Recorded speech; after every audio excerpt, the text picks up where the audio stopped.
What are your thoughts on medically assisted death? This is so true. In 2019 I lost my 12-year-old cat and my grandma, both from sarcoma, and the dualism in medical approaches bothered me so much. For my cat, as hard as it was to make the decision, looking back it was the right call because she was in so much pain and there was no getting better. But my grandma had to slowly wither away in a hospital in a state that can hardly be called living. She was just surviving connected to machines, and we are capable of making decisions, so each of us should be able to choose if we want to hold on or let go.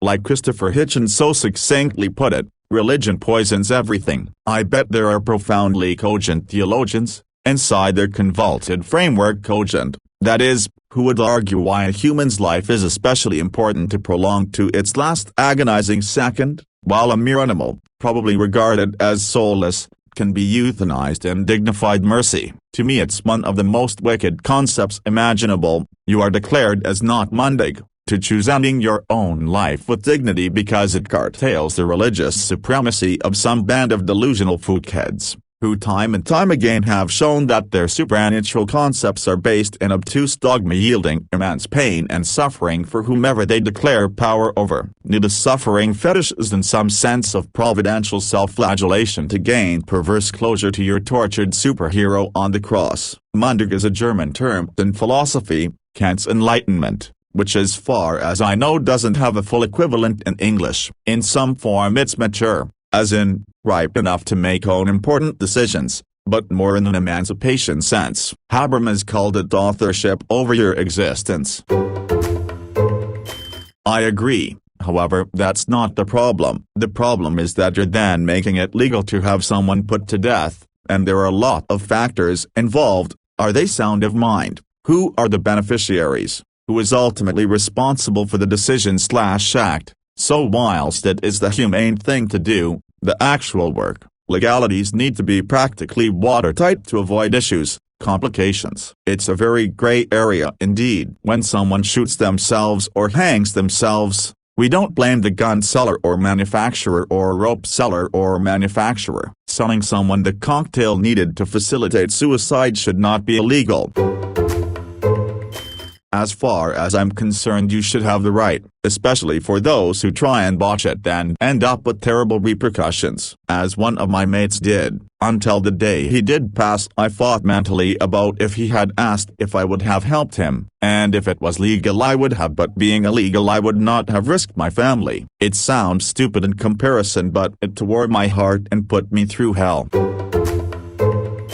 Sorry to hear your struggles. I can't even imagine that diagnosis. If you're comfortable to answer some questions, just to let some strangers know about your life and have you in our memories, I'd love to know more. How old are? What's your greatest achievement? What has been your biggest regret? What have you appreciated while living with cancer? What advice could you give people who are facing a similar situation?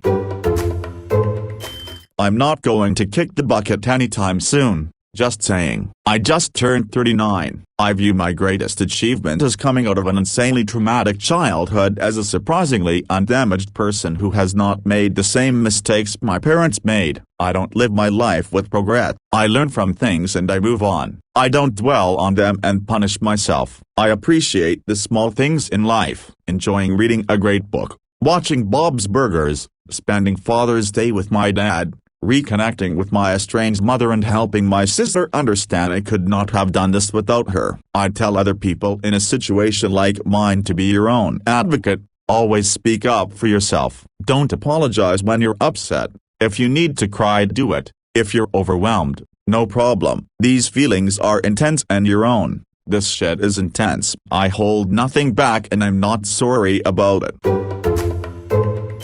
Sorry to hear that. If you would like to, please take the time you have. Hopefully you still have a lot to write a manuscript of your memories, thoughts, feelings, opinions, and whatever else about you that you would like recorded. You could even write some hopes for the futures of different children in your life, then send it to some relatives or even post it online, so people could read more about you firsthand. May God make it easier for you. I'm not suicidal or depressed at all, and this shouldn't be taken as advice or anything. Having said that, if I ever get diagnosed with some form of dementia, Alzheimer's or whatever, I really hope I still have enough brain power left to order a big bottle of an inert gas, preferably one of the heavier noble gases in a mouthpiece attachment, worst case a plastic bag or enclosed space. From everything I've read, oxygen asphyxiation is by far the least painful way to go. I've seen multiple people go through dementia, including my grandma. It just sucks for everyone involved. Can only hope to go like my other grandma. Healthy, mobile and lucid as anyone. Living independently alone, one day at 93 had a brain aneurysm. Found her sitting on the kitchen table. She probably didn't even notice she died. We let people die in fear and pain, but not animals. The last 6 months of my mom's life were exactly how she didn't want to live: confused, incontinent, immobile. I longed for there to be a legal way to end her suffering. She made it very clear to me during her life that this was not the way she wanted to go. I'm an RN, and should make it clear I've never assisted ending anyone's life, but I've wanted to. Medically assisted death doesn't mean more death, just less suffering.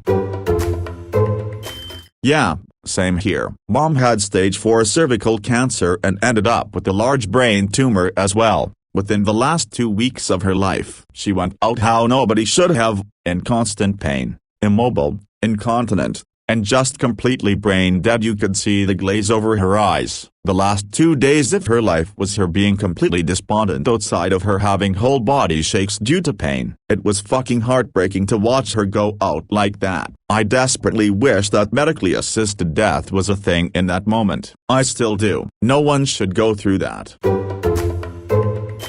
My grandmother passed away last week with a medically assisted death. She had cancer that had spread to her brain, and was given a few weeks to a few months to live. From what family members said, she was deteriorating fast. She made the decision to have the procedure done as she wanted to end her time here with dignity. The appointment was made, doctors consulted, and paperwork drawn up. 10 days later, 2 medical professionals came by her house where she was spending time with her children. It was done quickly and comfortably. Nana left peacefully on her own accord, in the comfort of her own home, and while she was still more or less herself. It was very strange to have a time and a date looming, but it also allowed me to set aside that time to be alone and hold a small vigil of my own. I'm currently in another country, and couldn't get back. She lived in Canada, where this service has recently been made more accessible, and I'm all for it. If it helped my Nana, it could help so many others. Apparently there are 2 needles, one to put you in a very heavy coma which already sometimes painlessly kills the patient, and then once in the coma, whether the patient has passed by that point or not, they inject the needle that stops the heart. Wait a minute. And then it's done. I think that'd be euthanasia. The difference with medically assisted suicide might seem minor, but it's very important. Suicide implies the patient doing the action. Most often it's by drinking something. Euthanasia implies someone else doing the action, a doctor. For example, in my country, euthanasia is legal but assisted suicide isn't.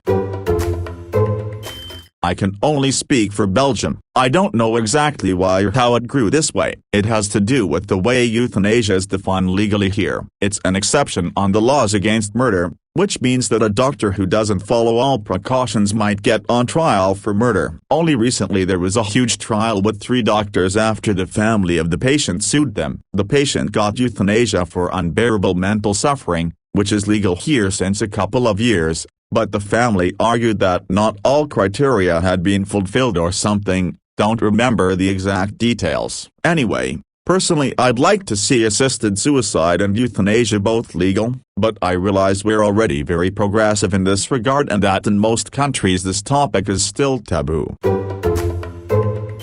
I work as a nurse in a pediatrics intensive care unit for heart surgery, and we have a lot of patients that don't make it. Over here is not legal to deliberately end a patient's life, even if he can't recover anymore or if he asks. In my case, the family asks to end his suffering, so what we do instead is stop trying. We just give them enough medication to keep them sedated and without pain. Two very different things. I never witnessed an active end-of-life measure, and in my field I never want to. They are kinds. They don't want to die. If they can't recover, just take their pain away and let them sleep. Most doctors, all around the globe, I guess, are resistant to even do it, because they, and we nurses too, but they call the shots, are trained to save lives, not to lose them, so they tend to go to extreme measure to try and save them, which can be a totally different problem, because if you save the patient, they usually never fully recover,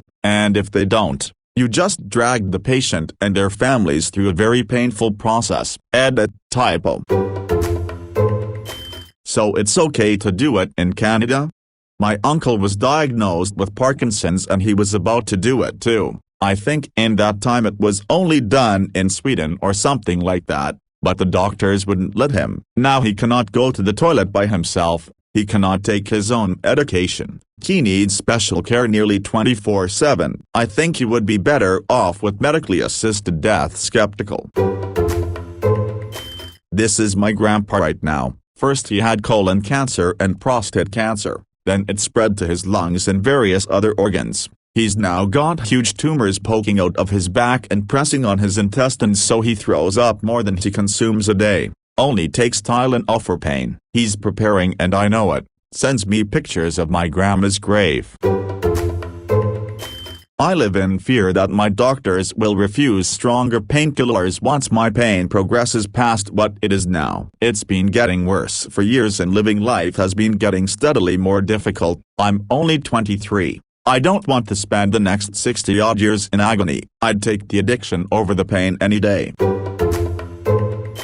That's apparently depressingly common. Case 1. Mary is an elderly woman who undergoes a surgery known to have a painful recovery process. The surgeon prescribes a dose of painkillers once every 6 hours. The painkillers last 4 hours. From hours 4-6, Mary is in terrible pain. During one of these periods, she says that she wishes she was dead. The surgeon leaps into action by calling the on-call psychiatrist and saying, "Hey, there's a suicidal person on my ward. You should do psychiatry to her or something."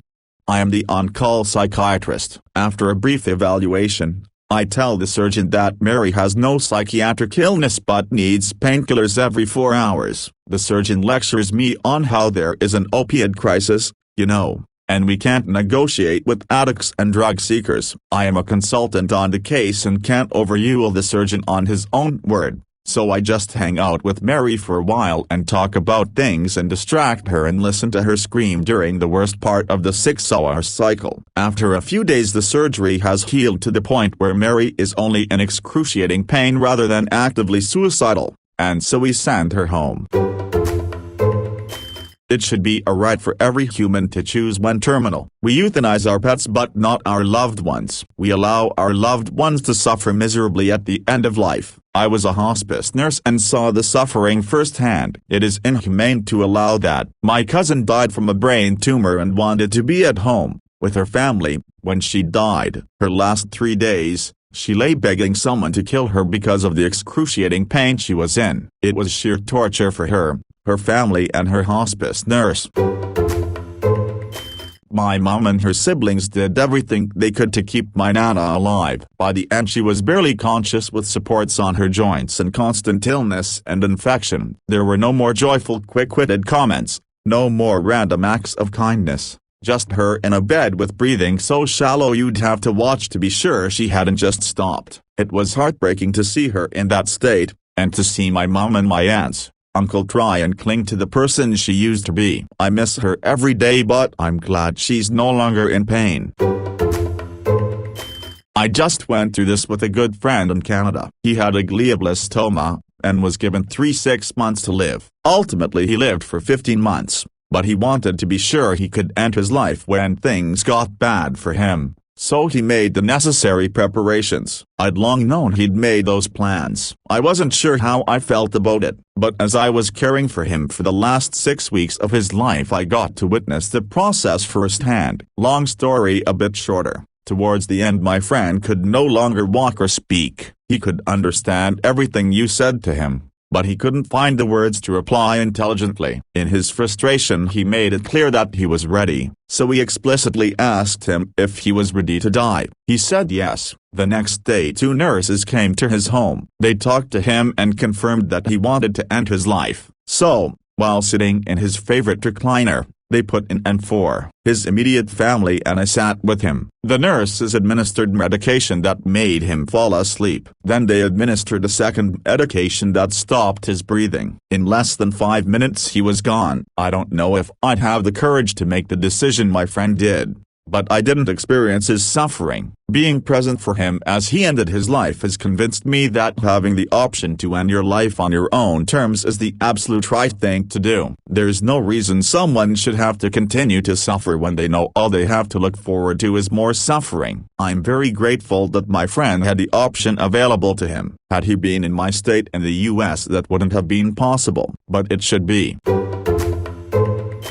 I've worked with hundreds of dying patients at this point. I've seen suffering that is incomprehensible. There is literally no bottom to what a human can go through. It is endless and all-consuming. What's worse is in the hospital we have become quite proficient at prolonging suffering. If family members want their loved ones to keep going because they cannot accept their impending death, our hands are almost always tied. Do everything. So we do. We shove tubes and drains in every hole. You lie in agony for days, weeks, months, years. Your body can be kept alive long past its expiration date. It will literally start to rot, but you can prolong the function of vital organs, and so that person must remain trapped in a meat prison. The end is always the same. It just takes longer. It is more horrific than anything you can imagine. All because Western cultures cannot face death collectively and often exist in a state of denial about it. Furthermore, often loved ones feel if they are the ones to say stop, they're killing their loved ones. Others get concerned about the religious implications,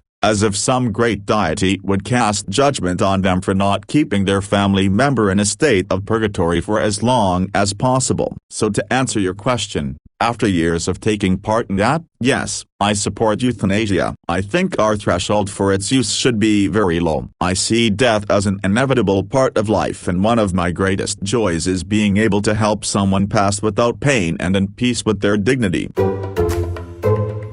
I am sorry to hear that.